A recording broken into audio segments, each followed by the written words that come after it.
Pesugihan nikah dengan jin. Sudah ratusan pria menikahi putri jin di Gunung Putri. Sebelum menyimak, bila Anda tidak ingin ketinggalan dengan kisah-kisah mistis atau penelusuran tempat pesugihan di Nusantara, silahkan klik tombol subscribe dan nyalakan loncengnya. Menikah dengan bangsa jin. Ya, mereka yang terbelenggu karena kemiskinan menjadikan ritual unik ini sebagai cara memecahkan beban hidup.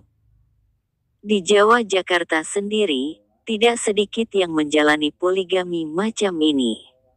Salah satu tempat berpoligami dengan jin yakni di Gunung Putri di Jawa Barat. Gunung dengan segudang keangkeran ini sering dijadikan ritual poligami manusia dengan jin cantik. Perkawinan manusia dengan jin ini dilakukan oleh orang-orang yang kepepet atau terdesak kebutuhan ekonomi atau menjomblo dan menjadi buyang lapuk atau tidak laku-laku. Selain mereka bisa menikah, mereka juga bisa mendapatkan kekayaan.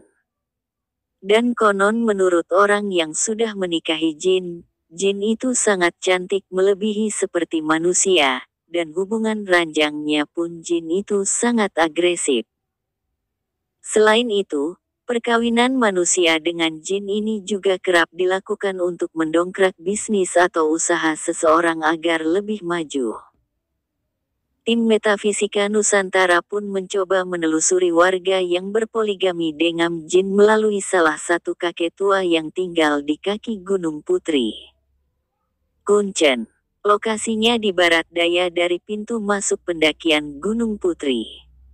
Setibanya di rumah juru kunci, tim Metafisika Nusantara disambut dengan ramah. Kalimat dan kata-kata sambutan pun mengalir dari mulut pria paruh baya itu. Dari mimik muka dan gaya bicaranya, juru kunci nampak tak seperti orang pada umumnya. Auranya nampak jelas bahwa pria berbaju hitam itu memiliki ilmu supranatural. Tak lama berbincang, tim Metafisika Nusantara pun langsung mengutarakan maksud kedatangan.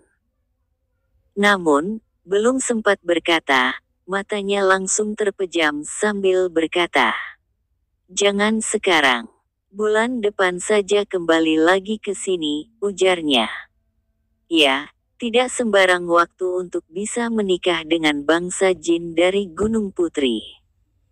Mereka yang ingin menikah dengan jin harus melihat tanggalan Jawa.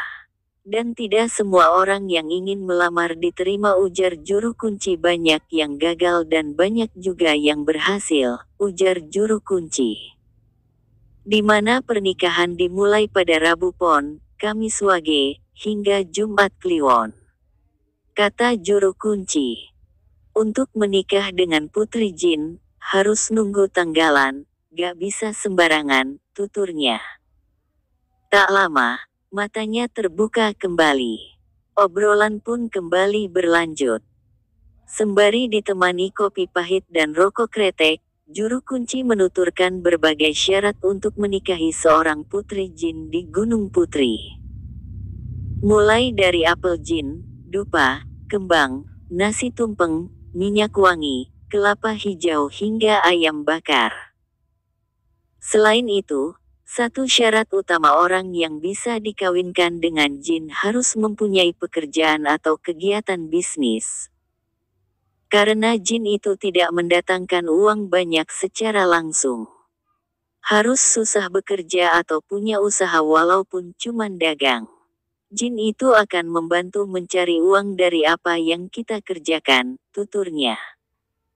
Apakah ini bukan praktik kemusyrikan? Juru kunci tidak sependapat. Perkawinan ini hanya sebatas usaha manusia untuk memperbaiki kehidupannya. Toh jin tersebut tidak mau memberikan uang atau kekayaan secara instan, namun jin tersebut hanya mendukung usaha kita, tutur juru kunci. Sebagaimana seorang istri manusia pada umumnya. Namun kalau jin ini memiliki kekuatan supranatural, jin juga perlu dinafkahin, namun hanya sebatas nafkah batin, ujar juru kunci. Soal musyrik atau tidak itu yang di atas yang tahu. Ini hanya salah satu ikhtiar manusia saja, imbuhnya. Menurutnya, yang melakukan pernikahan dengan jin ini berasal dari Sukabumi, Jakarta, dan Jawa Tengah. Mereka melakukan semuanya sudah beristri.